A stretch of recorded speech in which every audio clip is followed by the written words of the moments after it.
Marekani imesitisha ushirikiano wote wa kijasusi na Ukraine. Mkurugenzi wa CIA, John Ratcliffe, alithibitisha kwa gazeti la Fox Business mnamo siku ya Jumatano, akisema kuwa kwa ushirikiano na Kiev inahitajika ili kuhakikisha kwamba Vladimir Zelensky anajitolea kwa amani. Hatua hiyo imekuja siku moja tu baada ya vyombo kadhaa vya habari nchini Marekani kuripoti kwamba Marekani imesitisha msaada wa kijeshi, ikiwa ni pamoja na ununuzi wa silaha mpya na usafirishaji ambao tayari unaendelea. Alipoulizwa na mtangazaji Maria Bartiromo kama Marekani imekatiza ushirikiano wake na Ukraine, Ratcliffe alisema kuwa Rais wa Marekani Donald Trump aliomba kusitishwa ili kuona kama Kiev iko tayari kufanyia kazi kusuluhisha mzozo na Urusi. Rais Trump alikuwa na swali kama kweli Zelensky alikuwa amejitolea katika mchakato wa amani. Ratcliffe alisema, akidai kuwa kusitishwa kwa usaidizi na upashanaji habari kulichangia Zelensky kusema hadharani kwamba yuko tayari kwa amani.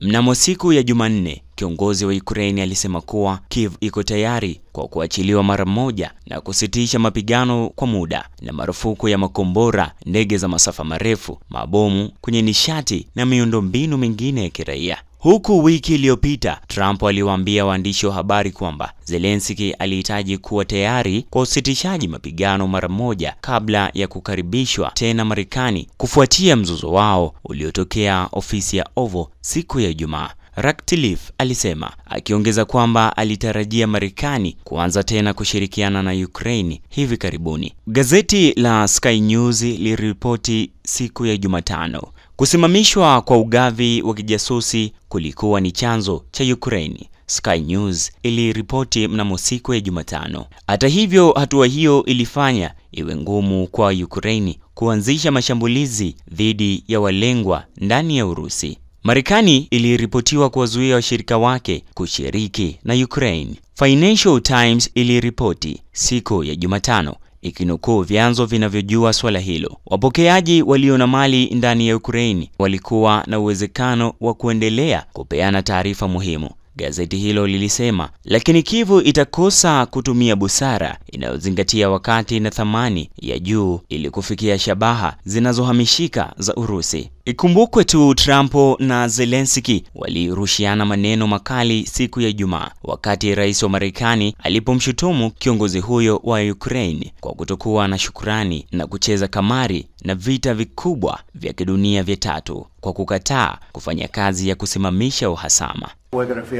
We're trying to solve a problem. Don't tell us what we're going to feel. I'm not telling you. Because you're in no position to dictate that. That's Remember exactly this. You're in no position to dictate what we're going to feel.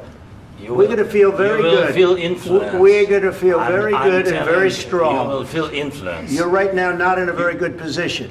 You've allowed yourself to be in a very bad position, and he happens to be right about it. From the very beginning of the war. You're not in a good position. You don't have the cards right now. With us, you start having cards. Right now, you don't. You're playing cards. You're playing cards. You're gambling with the lives of millions of people. You're gambling with World War III. You're gambling with World War III. And what you're doing is very disrespectful to the country, this country, that's backed you far more than a lot of people said they should have. Have you said thank you once? Vyombo kadhaa vya habari nchini Marekani, ikiwa ni pamoja na Bloomberg, New York Times na CNN, viliripoti kwamba Trump alikuwa amesitisha msaada wa kijeshi baada ya kuanguka. Kulingana na New York Times, agizo la rais liliathiri zaidi ya dola bilioni 1 katika silaha na risasi. Moscow ilitoa maoni yake juu ya ripoti hizo kwa kusema kwamba ikiwa Marekani itasimamisha usambazaji kabisa, pengine itakuwa mchango bora zaidi kwa sababu ya amani. Wakati hayo yote yakiendelea, moja kati ya mambo kwa sasa yanayotokea kwa nguvu kubwa ni kila taifa kutafuta wapi pa kujificha. Yaani mataifa makubwa duniani yanatafuta watu wa kushirikiana nao endapo litatokea jambo lolote lile la uvunjifu wa amani duniani. Wapo wanaokwenda kusimama na Urusi, wapo wanaosimama na Marekani, wapo wanaosimama na Umoja wa Ulaya. Alafu kuna wale akina nyie ambao hamna msimamo, mnafuata upepo tu. Sasa rasmi, kiongozi wa Myanmar ametangaza kwamba anaiunga mkono Urusi dhidi ya Ukraine. Rais wa Urusi Vladimir Putin na waziri mkuu wa Myanmar na mwenyekiti wa baraza la utawala la serikali Min Aung Hlaing wamefanya maongezi ya kushirikiana katika nyanja mbalimbali baada ya kukutana na kufanya mazungumzo yanayohusu mzozo wa Ukraine na Urusi katika ikulu ya Kremlin mjini Moscow nchini Urusi. Baada ya waziri huyo kukutana na Putin, amesikika akisema Myanmar inaunga mkono kikamilifu kampeni ya kijeshi ya Urusi dhidi ya Ukraine na ina imani na ushindi wa Moscow. Waziri mkuu wa nchi hiyo ya Asia, Min Aung Hlaing, amesema. Kulingana na Min Aung Hlaing, ulimwengu unaelekea kwenye mpangilio wa pande nyingi unaongozwa na Urusi, wakati mgogoro wa Ukraine umetokea kama matokeo ya moja kwa moja ya juhudi za nchi za magharibi kupinga mabadiliko haya. Nikimnukuu kiongozi wa Myanmar, amesema, "Nina imani kwamba kila nchi lazima ijitetee yenyewe, mamlaka yake, watu wake na maslahi yake. Tumeelewa hali ya Urusi na tunaiunga mkono kikamilifu katika operesheni yake maalumu nchini Ukraine. Na nina hakika naweza kusema hivi, ushindi utakuwa wako hivi karibuni." Urusi imekuwa ikisema mara kwa mara kwamba mzozo wa Ukraine ulichochewa na upanuzi wa NATO kuelekea mipaka yake. Mwaka jana Putin alieleza masharti yake ya mazungumzo ya amani na Kiev, ambayo yanahusisha kuondolewa kikamilifu kwa wanajeshi wa Ukraine kutoka katika maeneo yote ya Urusi, yakiwemo maeneo 4 ya zamani ya Ukraine yaliyojiunga na Urusi mwaka wa 2022. Pia Putin ameitaka Ukraine ijitolee kisheria kutojiunga na NATO au kambi nyingine yoyote ya kijeshi ya magharibi, kwani kufanya hivyo itakuwa ni kumkaribisha shetani katika viunga vya kanisa au msikiti. Lazima shetani atapigwa tu, iwe anataka au hataki.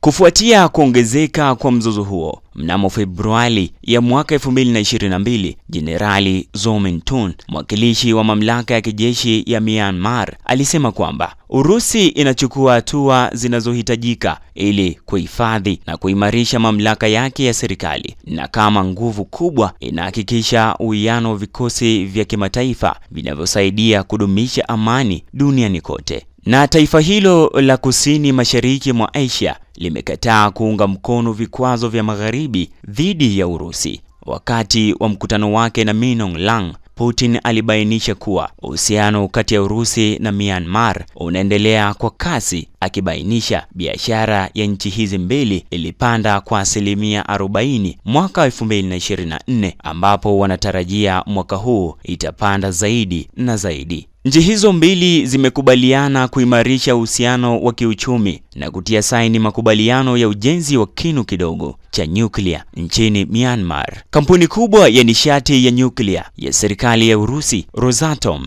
imesema kuwa mtambo huo utakuwa na uwezo wa awali wa megawatt 100 na uwezekano wa upanuzi wa siku zijazo. Rais wa Urusi pia alitangaza kwamba kikosi cha kijeshi kutoka Myanmar kitashiriki gwaride la siku ya ushindi ya Mei 9 mjini Moscow kuadhimisha kumbukumbu ya miaka 80 ya ushindi wa Umoja wa Kisovieti dhidi ya Ujerumani katika vita vya pili vya dunia. Sasa watu wanajiuliza hivi, Myanmar inaweza kuwa na nguvu gani duniani? Hapa tunaweza kuongelea nguvu na umuhimu wa Myanmar kwa kutazama mataifa yaliyopakana nayo. Myanmar inapakana na mataifa yafuatayo. Taifa la kwanza ni China, ambayo ipo kaskazini mwa Myanmar, India iliyopo magharibi mwa Myanmar, Bangladesh iliyopo magharibi mwa Myanmar, Laos iliyopo kaskazini mashariki mwa Myanmar, Thailand iliyopo kusini mashariki mwa Myanmar. Pia Myanmar ina pwani kwenye bahari ya Andaman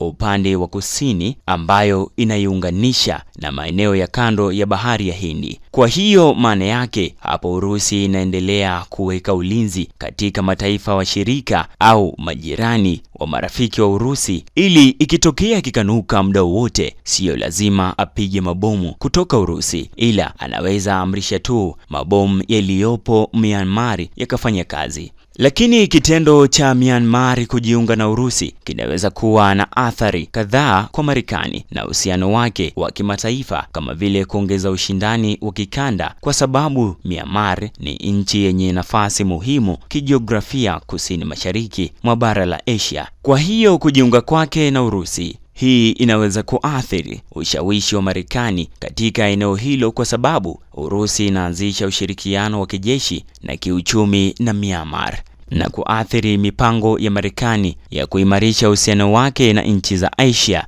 ya kusini hadi mashariki. Usisahau kusubscribe, like na kubonyeza alama ya kengele. Asante.